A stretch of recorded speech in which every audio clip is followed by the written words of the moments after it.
he also owned pretty much in our exhibition matches at the ESL booth, both as a Necro and Elementalist. So if you beat him on the battlefield, he's a dangerous guy. So what we will do is we will chat a little bit with the guys, then answer some questions from Twitter, and then after that we open it up to people on the floor. So I don't know. Let's talk a little bit about, you talked about all the strategic elements that went into our competitive PvP play. One thing I would like to know, I mean, you guys worked really hard to make our PvP the way it is, and you were pretty nervous, I guess, showcasing it here for the first time, and not just showcasing it, but go on the big ESL main stage in front of a couple of thousand people and doing an exhibition match, which is then also broadcast live. So tell me a little bit, how did that feel? It was really fun. I mean, one of the big things about PvP is we love it just as much as everyone else. I mean, every day we sat in the office, we played, not just the teams that we have here that played it really hard. We have another teams back in the office that play it hard, and they sat and played every day with us to fight and beat on us every day, make sure that we were ready to be able to play the exhibition match. We also have a lot of people back at the office that love and play PvP. So, we really love it, and we really want to show it off, and we really want to see how everyone would react. We're really happy that everyone's really been enjoying it. Everyone's been getting into it here, playing it a lot, getting in the lines and seeing it go through, and really loving to see all the reactions and happiness as people have been playing with the game. Yeah, it's been amazing. Everybody that's come out so far, they started smiling in the middle of the game. They get a few kills, maybe they get killed, they still keep smiling. Then as soon as they stand up, they say, when can I play this? When can I play this? And a lot of people, too, as soon as they get done playing, they'll jump right back in the line to play again. They'll wait a couple more hours because they just cannot get enough of it. So so far, the feedback's been pretty amazing, Martin. Just a look in the future, prediction. Do you think, I mean, you won all 4 matches, for example, against the Boons, but let's be fair, they had not that much time to train, and they gave you, some really hard matches. Do you think in the future, say, after release, will you guys be owning, or is it more as soon as people get their hands on the game, they will destroy you? So in all the past, even though me and Chap love to play the game and we're good at it, we've never really been able to keep up with all the people out there. Just the passion and the time that everyone plays, they usually outpace us really quickly. And so, I mean, we have a lot of knowledge about the game, and we put in a lot of time, and it's really hard to keep up with people out there. We do our best because we're really competitive at heart, but, it's really hard to keep up with everyone out there, especially with the amount of time that they can put into it. But, we'll do our best. What about you, Chap? There was a time when I was much younger, when I maybe could keep up. I spent a little bit of time playing competitively, so I did keep up for a time, but once you grow up, you kind of got to work on a game rather than playing it all the time. But we're gonna be out there with you guys. If you see us on the battlefield wave, we'll still play with you guys. But once you guys start to become pros and play every day, all day, and you start sleeping in college, you don't go to classes, you stay home and you play games. You guys become experts, and we're looking forward to seeing the experts for Guild Wars 2. Nobody does that, right? Oh yeah, they do that. I know from experience. I have a degree in StarCraft as well as a degree in philosophy. So. Oh, man. When you say when you were younger, you're so young, man. You're so young. All right. Let's open it up to questions from Twitter. There's a user, Damon, and I think it's not the Damon, but another one. Will there be PvP letters, or will there just be tournament play? So we're still working out a lot of the details of that. We're kind of focusing on the core gameplay right now. Until we get the core gameplay down, we don't want to go too in to the ladder system or the tournament system or any of that kind of things. But we're really kind of going to focus mainly on the core gameplay right now once we get that out. But a lot of it's going to be more in tournament-based system. But that doesn't rule anything out. We'll talk more about the details of ladders, rewards, all that kind of stuff when we get more of it. But right now, it's more just we're getting core gameplay, and we'll release more information about PvP when we have it. User Jordan Elliott wants to know, will skills change powers in PvP? So basically, will they be different from PvE skills? So we're definitely going to have differences in PvE skills and PvP skills. It's kind of one of the core mechanics that we use to balancing the game. The two game types are fundamentally different. You know, there's all sorts of things that you're going to do in one versus the other, and we expect from day one, I mean, even in the demos, there's skills that are completely different. Shield Bash is a lot longer stun in PvE than it is in PvP, and there's tons of skills that we're going to be doing that with. And it's going to be a continued philosophy, not only just in numbers, but maybe even functionality, and we'll be doing lots of things to communicate that as best we can. It was a powerful tool we used in Guild Wars 1, and it's something that we're going to continue even through Guild Wars 2. Lubomir wants to know, will there be body blocking? No, there will not be body blocking.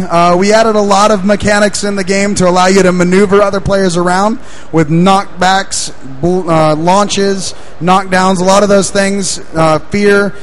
There's plenty of ways that you can maneuver other players, but you cannot body block in the game, and there probably will not be body blocking anytime in the future. Corey Wright wants to know, will there be any PvP mode that resembles Guild Wars 1, GVG, and what about Hall of Heroes? So the main things that we're focusing on right now is the competitive PvP and World v World. And so those are the two main game types that we have. In competitive PvP, it's going to be a conquest-based system, and every conquest map will have 3 objective points and then a secondary objective. And every secondary objective is going to completely change the way the map plays. In this map, it's completely destructible terrain. The whole map plays around the secondary objective. And the key about the secondary objective is it needs to promote lots of different tactics in the map, and it also stops defensive play. We know one of the weaknesses of Conquest is you can take the points and then go into a really defensive build. And then, so we recognize that as a weakness of capture points, and we want to make sure that all of our secondary objectives address that weakness. But, those other game types that we've had in the past games, we really want to make sure we don't have way too many game types, and we want to focus all of our games into a couple game types that we can put a lot more resources in, balance, and make sure they're really, really good. And the last one is, I think you might already kind of answer this, is from Artist Ben. Will there be more maps upon release? There will definitely be more maps. The exact number of them, we haven't really released, but I can tell you this. We've worked on, multiple maps. We've made 15, 30 or so maps just to get this one map out the door. One of the philosophies that we do is we make a lot of maps, and then we play them all, and kind of the weaker die away and the stronger survive until, and that's kind of a philosophy. We just continue to play maps and maps and maps and maps. I'll let Chap talk a little bit more now since he was the guy who did it. Yeah, so I was with the team that actually made the map that we're showing right now. And one of the philosophies we have is we like to iterate. So that means that we want to take 15, 20 maps, we want to throw them in the game, we want to start brainstorming, and then we want to start playing them, and then we want to start cutting out the weak ones.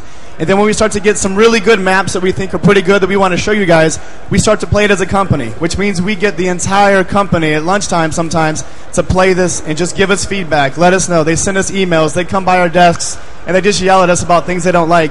So we have this really great community in-house that allows us to really perfect maps. So what you see right here is just one map, but there's a lot of stuff on the back end that made that happen. There's a lot more maps coming down the pipe as well. So you guys are going to be really happy, I think, with the maps we actually ship with. I'm really glad that you finally said something. I thought Izzy is ruining his voice and you're just hanging out here on stage. So I hear that, I heard that, yeah. So, anybody else got questions for the guys on stage? Yeah, I know, you were an early one. My question is for PvE and PvP. In the demo I see when we load a skill and someone attack us, the skill will be go on. So the player says, okay, the monster or the player attacked me, but the skill is in 2 seconds ready. If we, wenn wir einen Skill... So we're going to have some translation here, it sounds like, and then after that we will answer this question and let you guys know what it is. Would you please be quiet? I try to talk to this gentleman. I'm sorry, Martin. Sorry. Entschuldigen.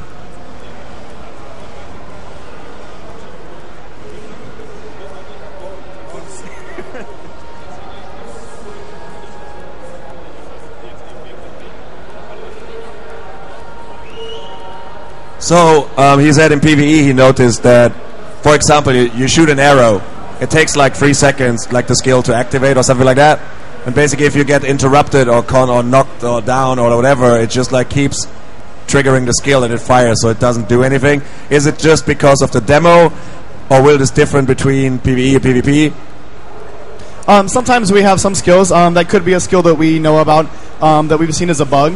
So that's just one of those things that we need to fix. We're not going to have things that are different between PvE and PvP as far as how it feels and how it plays.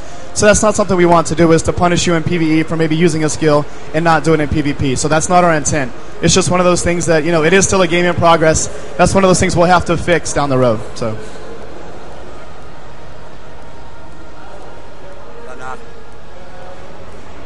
What role is the gear going to play in PvP?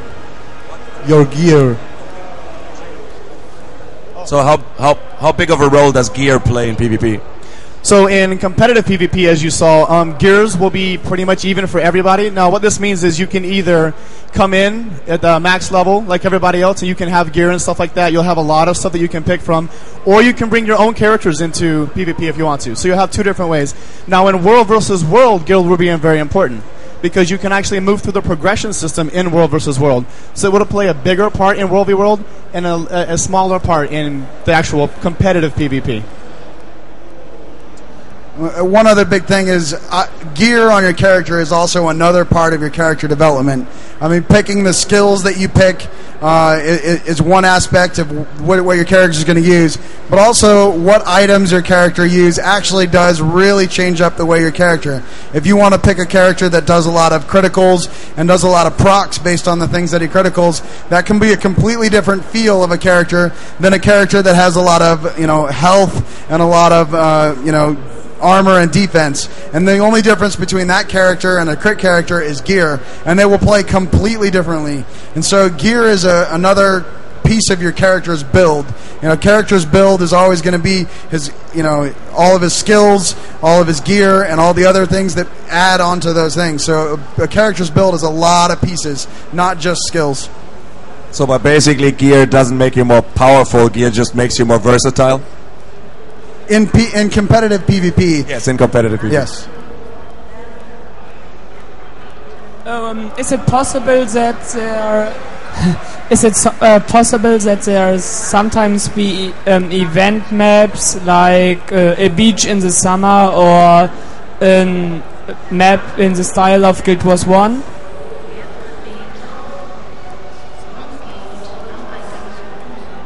Sprichst du Deutsch?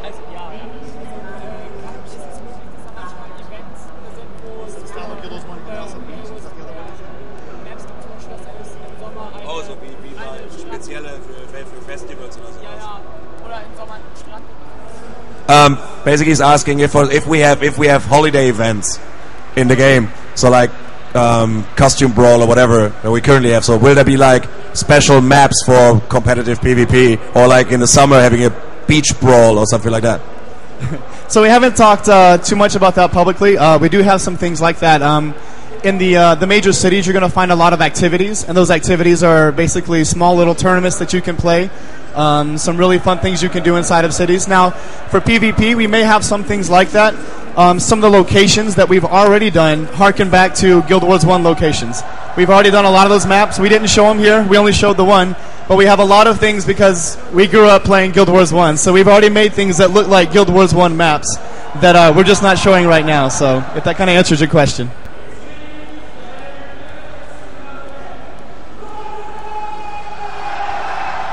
What was the biggest reason to dump the energy in Guild Wars 2? Because it's in PvP it was a really big role to manage your energy in Guild Wars 1.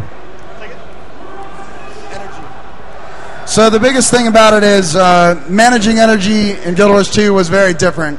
You know, and we find it to be a lot more fun this way when we removed energy, because before it would just kind of go down, and once you ran out of energy, you didn't really have a lot of options. And the main thing that we were really enjoying out of energy is the way it was limiting dodging around the map. And so we decided to just split out dodging from the energy mechanic, which really gave us a lot more options on how to play around with it. And you really weren't managing energy in Guild Wars 2 because there really wasn't anything that kind of increased it or played around with it.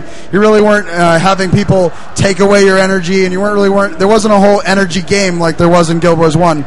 And so it was really kind of a whole kind of efficiency game that we were playing before. And then we found that we were already playing that game with recharges. And so you're kind of already kind of playing two games. And so we decided to just remove one, make things a lot more simple, and then it gave us a lot more play with how we could manipulate dodging. We made dodging more powerful. Before, it didn't do evade when you rolled around, and you could do it a lot more often. And so it wasn't as powerful. And so this way we controlled that you could dodge a little bit less, but it made it a lot more powerful. And it allows us to manipulate it a little bit stronger. Like we could do things like a thief who currently has kind of limited things that he can do in a support role. He can kind of cloak some allies in different ways. But now we could give him a skill that says, okay, refill all my allies' dodge meter, and that would give him an ability to, be a support character in a very different role. And so it's kind of a very new mechanic, and we're going to experiment with how we can manipulate it. But now it's a lot more manipulatable. It's a bar that we can maneuver, play around with, manipulate in a lot more interesting ways, where before it was more of an attrition mechanic. And so that's kind of the reason why we removed it, made the game simpler, and allowed us to manipulate the game in a more interesting way.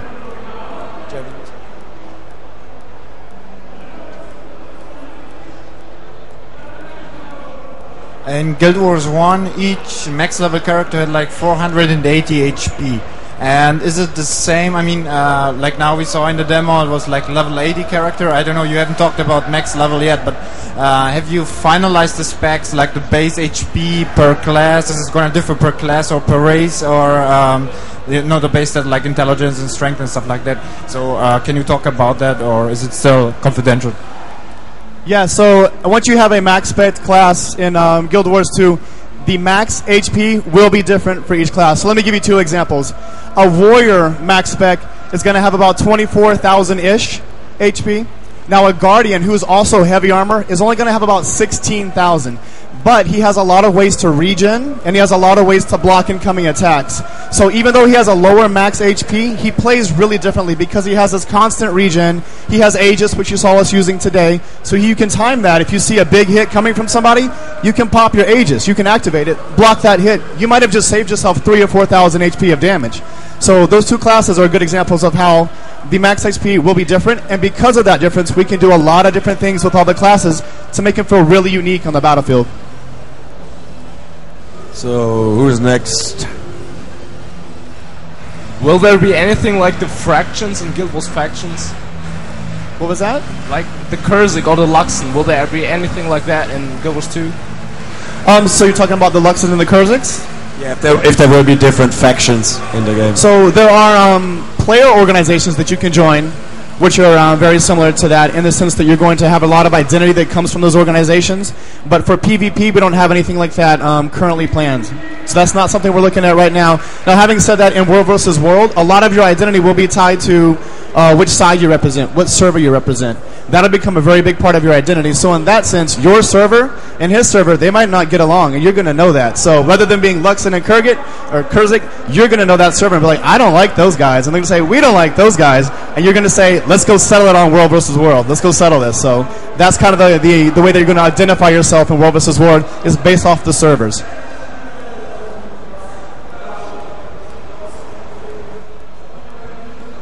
I've got two questions. When a hot join match is finished, will there start a new match with the same group, or will you get teleported back from where you start from? So we haven't finalized all the details on that. But right now, the way that it's working currently is it recycles the same map. Later there will be different settings for different maps that you can play. So for instance, you could set up queues of different servers that you would want to play on. Different maps would actually cycle through those, or you could just play the same map over and over again if that's what you wanted to do.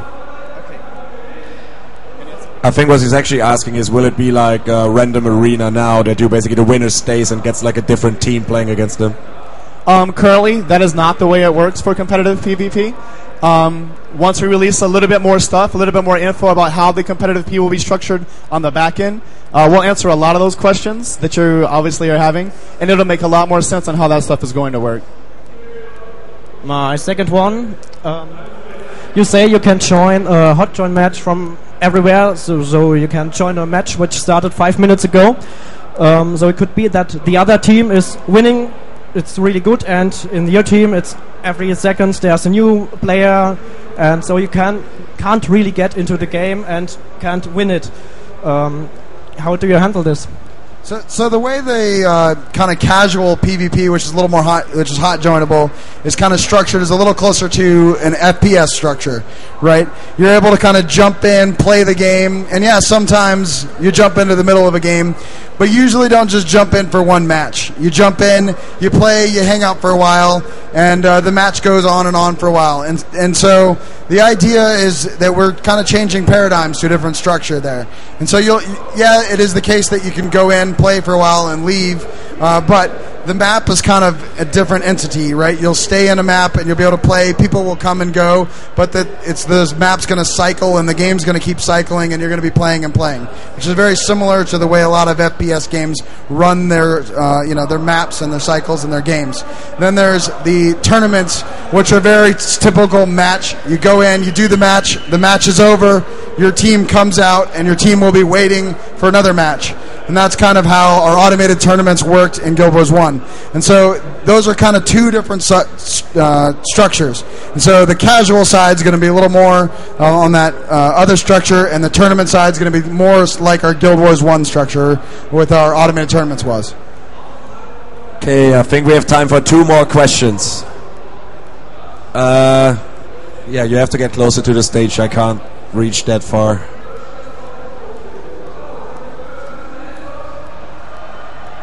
Will there be points to earn in competitive PvP just to spend at new skills or something like that, like in Guild Wars 1?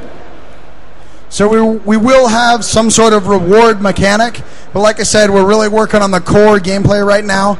We have a lot of plans for our reward mechanic, but we're really not releasing that information right now. We got to get a lot of that stuff implemented, play around with it, iterate it before we start talking about that stuff. We really like to talk about stuff when we finished it, when we're really want to show it to everyone, and so we got to do a lot more work on that. But we're really focused on the core gameplay mechanics right now, and we'll talk more about the rewards at a later time. Okay, last question somewhere over there. Who of you 3-1? I don't know, just one. Since your PvP is really based around structure and competitive, will there be a spectating system so that when guilds battle each other, you can actually do a live stream and don't always have to watch through one player's eyes, sort of? So we haven't talked about observer mode yet, but it is one of those things, like as he says, we are currently working on a lot. And by currently working on, that means that people like me and Izzy, we are looking at every competitive game that's out and looking at how they do the observer system, and we're taking the best ideas we can find from the cutting edge, and we're really trying to refine something that's going to work for Guild Wars 2. Now, what's interesting about Guild Wars 2 is it has a lot of different aspects of strategy. So it has the first-person shooter aspect, as you've seen, moving around. It also has a lot of strategy, moving around and capture a map. So we're going to come up with a new observer system that we think fits GW2 the best, but we haven't exactly decided on those details yet. But we are really watching for those things. We want to make an esport, so we want to make something that's going to support the esport observers. Yeah, and as always, we love PvP, we love all those systems, and we're going to really just focus on the core mechanics of the game. All those supporting elements, we'll do our best to get all those things in, but the main focus of the game right now is getting the core pieces in, and that's really what matters. When we have more details about those other stuff, we'll release them, but as always, we don't really talk about anything until we're sure of it, because we don't want to talk about stuff unless we know we're going to have it. All right. A big hand for Jonathan Sharp and Isaiah Cartwright. Thanks for being here, guys, and answering all those questions.